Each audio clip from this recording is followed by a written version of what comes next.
普京挥舞核大棒有用吗？美国其实很怕引火上身，拜登不希望与俄罗斯发生冲突。各位网友大家好，欢迎来到本期中文 Talk。 今天我们来讲一讲俄罗斯挥舞核大棒有用吗？最近呢，普京从12月份以来多次明里暗里的向西方展示核力量，甚至挥舞起核大棒。然而就如美国的艾森豪威尔所言核武器只有在发射架上才最具有威慑意义。所以说核威慑这张牌不能轻易亮出，至少不能频繁亮出。最近一段时间网络上有很多观点认为，展示核力量其实是俄罗斯总统普京的困兽犹斗。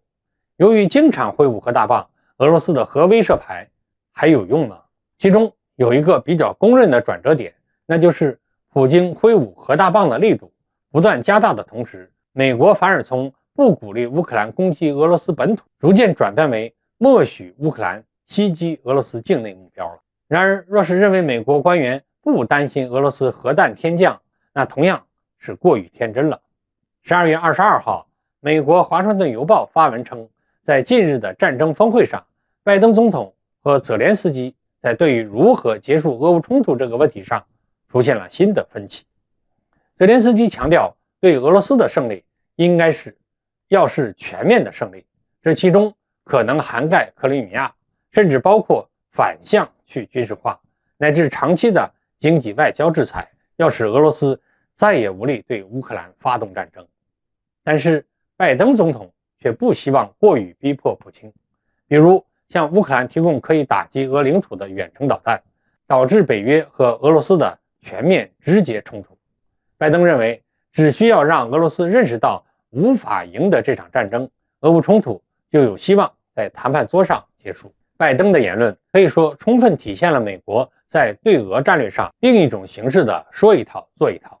那就是面对俄罗斯，美国可能会在对俄言论上反复无常，甚至愈发激进。但是只要普京开始挥舞核大棒，美国最终还是要出于风险考虑，管控自己的行动，避免直接刺激俄罗斯。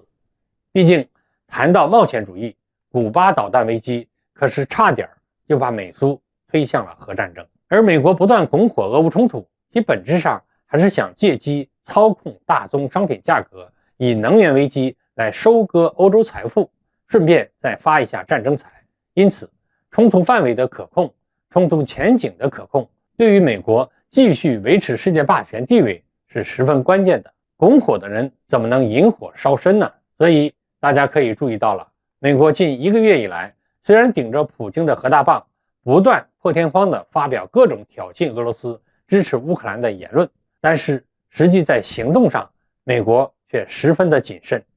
新一轮对乌克兰的军援，除了防御性质的爱国者防空导弹连，乌克兰军队最急需的炮弹也只有 11.5 万发。按照巴赫穆特战线俄军每日7万枚炮弹的消耗量，美国给乌克兰的新一轮军援，说是糊弄泽连斯基也不为过。所以我们最后要说普京的核大棒还是有作用的，毕竟不在发射架上的核弹大概率会朝着其他国家核心而去。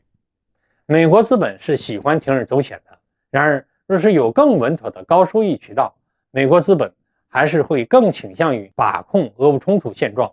即便俄乌冲突和谈结束，美国也能利用安全危机在全世界大赚特赚。好，各位网友，今天我们的话题就聊到这儿，欢迎大家留言讨论，我们下期再见。